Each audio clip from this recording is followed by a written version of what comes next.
harka fuune akkam jirtu daawwattoota sagalee kitaabaa akkuma beekamu chaanaaliin keenya qophiilee adda addaa isin ittiin bohaartu ittiin barattu jedhee aman isin biraan gahuun itti fufee jira. Qophii keenya hardhaatiin seenaa Dr. Hayilee Fidaa isin biraan geenya hamma xumura qophii keenyaatti nu faana turan affeerraa keenya. Kun sagalee kitaabaati. Qopheessaan Fu'aad Awwal.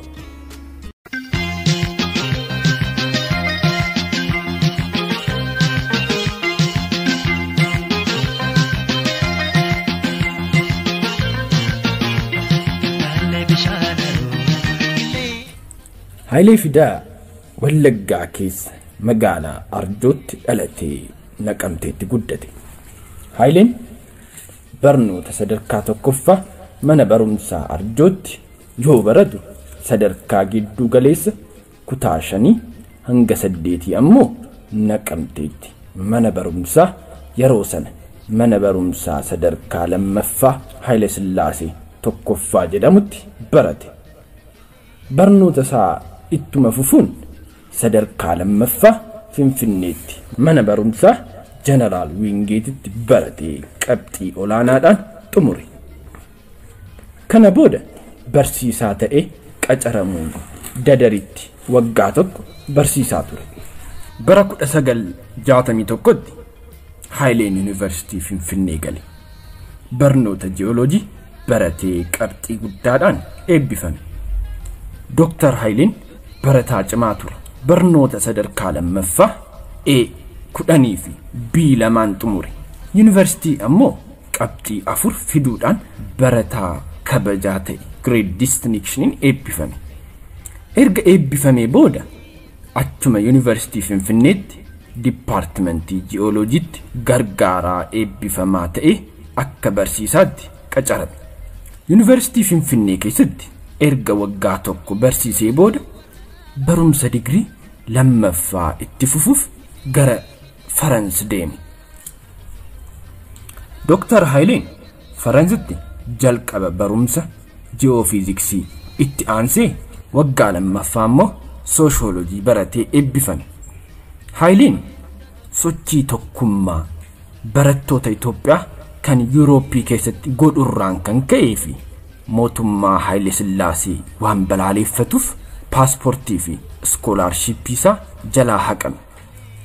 Sababa kanaaf biyyatti deebi'uu waan hin dandeenyeef waggaa lamaaf mana barumsaa Faransii tokkotti qacaramee barsiisaa ture.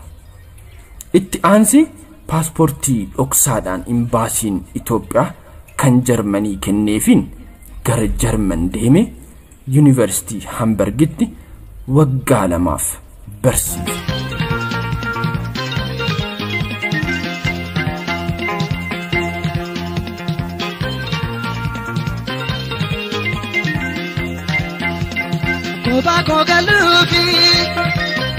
Amajjii 1975 erga warraaqsi dhoo'ee booda gara Itoophiyaatti deebi'e.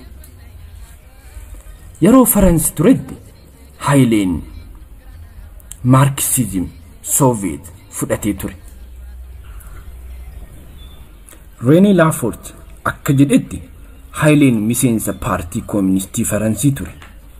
Waamicha dargiin Itoophiyaanonni baratan gara biyya isaaniitti deebi'anii akka tajaajilan godhee fudhachuun Hayileen bara 1975 keessa gara biyyaatti achi as deebi'e. Nagaadee Goobazee kan achuma Faransitti barachaa ture wajjii naannoo Yuunivarsiitii Finfinneetti mana kitaabaa tarkaanfataa bane. Kunis kitaabota Marxismii fi Leninism lammii biyyattiitiif dhiyeessuuf ture. Manni kitaabaa dulloomaa fi dadhabaa ture kun barattootaan guutame. Kitaabonni haaraa dhufan battalumatti gurguramanii dhumuu jalqaban. Oduma baay'een turi Hayileen dargiin biratti qofaa odoo hin taane hoggansa dargii Mangistuu Hayilamaariyaam biratti beekame. Dargiin yeroo sana deeggartoota siivilii fi gorsaa Marxism Leninism barbaadu ture. Muddee 1975 barreessaan dargii kutaa biiroo dhimma ijaarsa ummataa kan yeroo kan Ingiliffaan Provisional Office for Mass Organizational Affairs POMOA jedhamu dhaabe. Hailee Fidaas hoogganaa godhe. Kaayyoon POMOA dargiin deeggarsa ummata biratti akka argatu gochuu qofa odoo hin taane siiviloota bitaa warra kan dhaqqabu ture. Hoogganaa kutaa kanaa ta'e odoo jirutti kan Dr. Haileen sagantaa warraaqsa dimokiraatawaa biyyoolessaa kan qopheesse dokumentiin kunis dhaadannoo Itoophiyaa taqdame. Itoophiyaan haa dursitu jedhu kan dargiin akka kallattiitti itti fayyadamaa ture garuu kan ifa hin turin bakka bu'e. Asaahuu fi ammayyuu yoo ta'e jiraachuu danda'u kophaa koo danda'e dhugaa baasaa. Asaahuu fi ammayyuu yoo ta'e jiraachuu danda'u kophaa koo danda'e dhugaa baasaa. Asaahuu fi ammayyuu yoo ta'e. Tokkummaan warraaqsa hojjettootaa qonnaan bulaa fi burjaati xiqqaa tarkaanfataatiin fiudaalizimii, impeeriyaalizimii fi kaapitaalizimiin barbadaa'anii dhumarratti riippablikaan dimokiraatawaa ummata Itoophiyaa uumame. Mangistuun warraaqsa dimokiraatawaa biyyoolessaa fudhatamee hojiirra ooluusaa hiriira eebila 20/1976 irratti beeksise. Haa ta'u malee POMOA mormitoota siivilii wajjin walqunnamtii uumuu dadhabe. Namoota duula irratti hirmaatan kan hojii baadiyyaa irratti ramadaman dhiisanii gara magaalaatti deebi'an wajjin mormitoonni dhaaba warraaqsa ummattoota Itoophiyaa kan Ingiliffaan Ethiopian People's Revolutionary Party EPRP jedhamu deeggaran. Kunis lakkoobsa miseensotaa fi dhiibbaa inni uumu dabale. The All Ethiopia Socialist Movement Mallaa Itoophiyaa Socialist Niqnaaqe MEISON dargii yoo deeggaru EPRP dargiin sochii ummata humna waraanaatiin akka ukkaamse dubbachuun balaaleffate. Karaan sooshaalistii inni qajeeloon mootummaa ummataa kan dhugaa hundeessuuf qabsaa'u itti fufuu male. Dargiinis nama hacuucuu akka hin fudhanne ifoomsan. Shoora dargiin warraaqsa Itoophiyaa to'achuu keessatti taphachuu qabu irratti garaagarummaa hadhaawaa qabaataniyyuu MEISON fi EPRP sagantaa wal fakkaatu baasan. Akka Ottawaas kan mormii kana ijaan arge jedhutti Itoophiyaanonni hedduun warrumti baratanillee hubachuu hin dandeenye jedhe. Sirba keenya finneen taloo kannee qabdoo teenya. Sirba keenya finneen taloo kannee qabdoo teenya.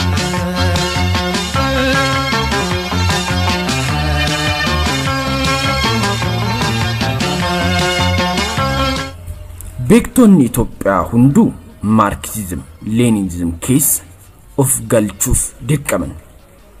Barreessitoonni kun Profeesaroota Yuunivarsiitii kan mormii siyaasaa kanaan baay'ee jaanjaanii fi hubachuu jecha kitaabota durii hedduu dubbisanii arganiiru. Barattoonni Yuunivarsiitii waggaa 3ffaa fi 4ffaa barruu addis zamanirra jiranii fi paamfileetii dhoksaan maxxanfaman hiikanii nuu kennan garuu mormiin dhaabota siyaasaa adda addaa gidduu jiru maal akka ta'e hubachuu akka hin dandeenye dubbatu. Hoggantoonni hojii hiikaa eejensii oduu Itoophiyaa keessatti hojjetan hiika dhaamsota mootummaa kan tiyooriin guutaman kan biiroo siyaasaarraa dhufan akka hin hubanne dubbatu.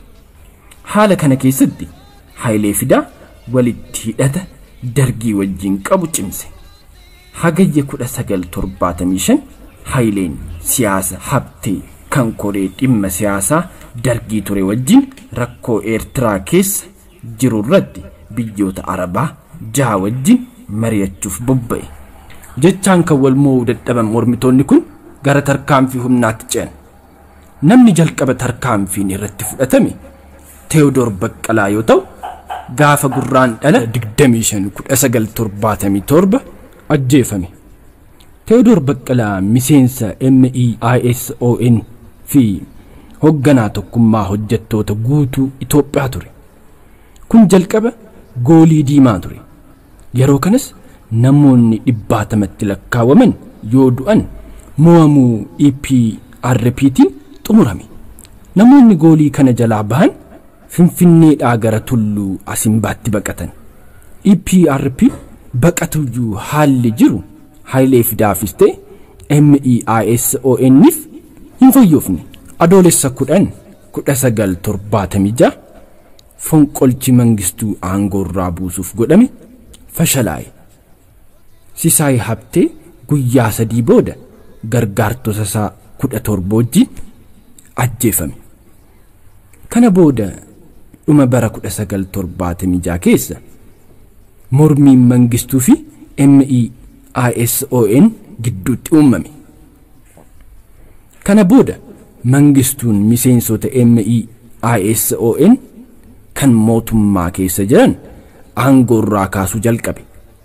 Filannoo ministeerota bitootessa 11/1977 godhame irratti MEISON aangoo tokkoyyuu odoon argatin waan hafeef haalli jiru ittuu hammaate.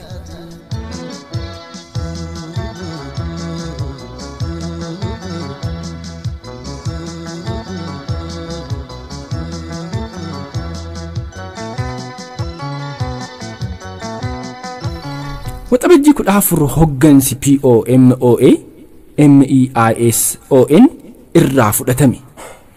Hayilee Fidaa fi miseensonni MEISON tarkaanfiin itti aanu hamaa akka ta'u waan baraniif dafanii tarkaanfii fudhatan. Hagayya 19 hoggantoonni MEISON 19 fi kaadiroonni 500 ta'an ifatti socho'uu dhiisanii lafa jala socho'uutti ka'an. Finfinneedhaa gara baadiyyaatti baqatan.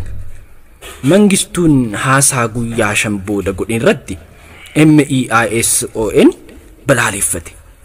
Hagayya 26 Hayilee Fidaa fi hoggantoonni MEISON kan naannoo Finfinneetti qabamanii gibbii durii kan biiroon dargii keessa jiru keessatti hidhaman. Hoggantoonni MEISON baay'een dhukaasa humnoota dargii fi isaan gidduutti godhameen du'an. Nagaadee Goobazee qofaatu gara Yamanitti baqatee lubbuun hafe.